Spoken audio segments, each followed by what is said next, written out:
technical problem getting the birthday boy on, so he'll have to try and sort that out while we're doing this. Let's go and see. There's a deep tradition of poetry at the Monday Club. And here's another artist who's just got off the plane from Birkenhead. We all played, the Monday Club did an away game on Saturday night at the Museum of Liverpool.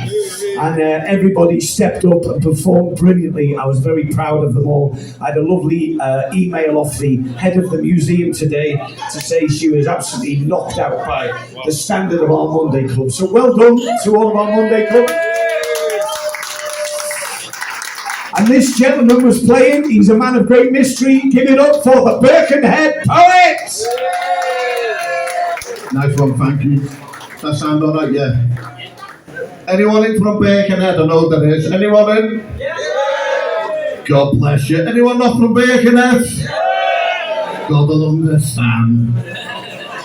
This one came to, I'm not a singer, I don't profess to be, but this sort of poem came out as a bit of a song.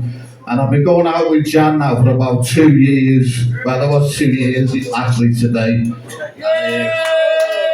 I've dedicated this one to her. This one's called The Full Moon Rises in Her Eyes. She's full of surprises and the full moon rises in her eyes.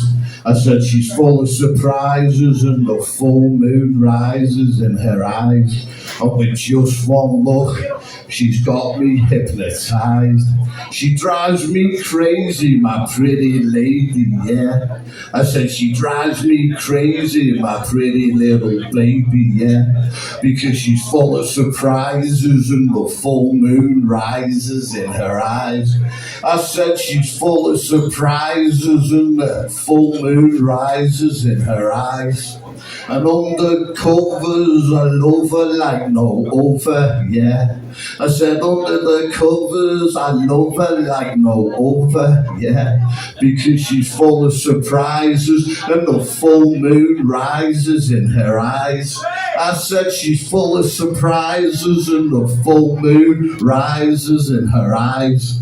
And late at night she makes everything alright, yeah. I said late at night she makes me feel alright, yeah. Because she's full of surprises and the full moon rises in her eyes.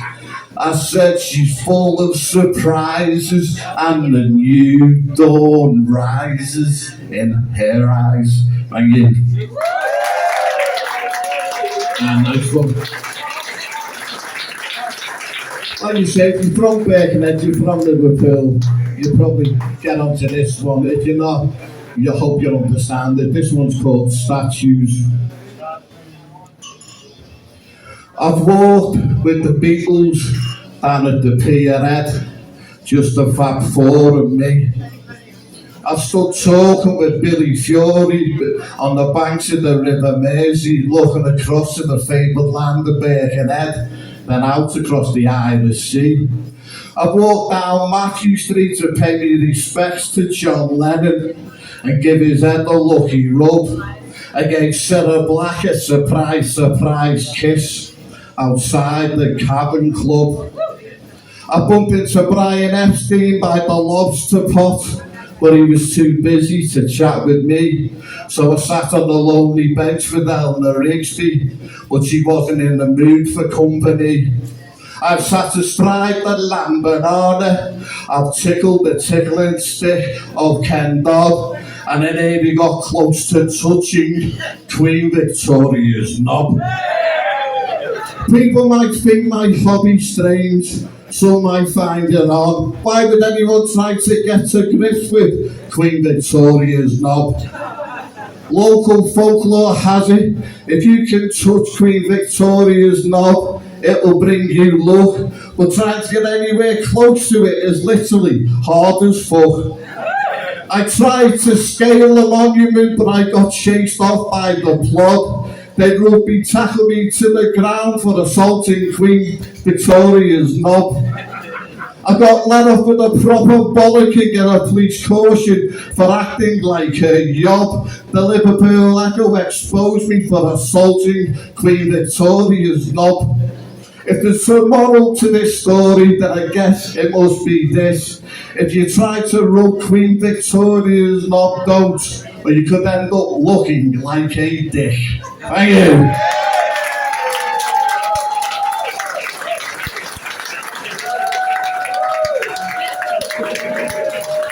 For those of you who don't know, if you go to the top of Matthew Street, take a left and a right, you can see Queen Victoria's knob, clear as fucking day. Please give it up for the Birkenhead poet, come on!